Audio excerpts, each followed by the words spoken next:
Ilohim bundan keyin ham shu ko'changizda, shu yo'lingizda yurib, har holda kelajakda juda ko'p katta narsalar, yaxshi narsalar yana men endi o'qiganim, hammasini o'qimaganim uchun nima qilaman deyapman. Yozadigan imkoniyatingiz kitobingizdan she'rlaringizdan ko'rinib turibdi. Men xursand bo'ldim. Nasrullo, men bilmas ekanman to'g'rirog'i sizni. Endi bildim mana.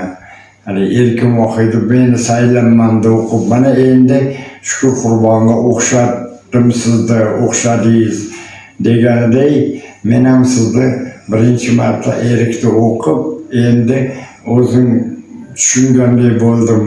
Katta bir kelajagi bor shoirni nimasini ko'rgandek bo'ldim, ichki dunyosini va muvaffaqiyatliman bu yo'lga.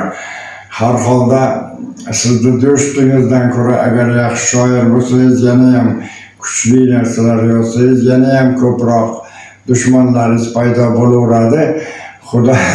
Xudo o'zi sabr toqat bersin, kuch-quvvat bersin. Shunaqa maqtovlarga ko'p ham uchmang. Holatni sezdim.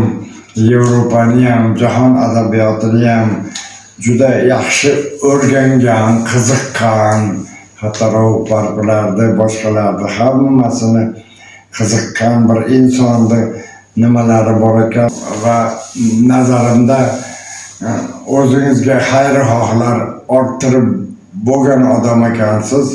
Men hammasini ham bilavermadim.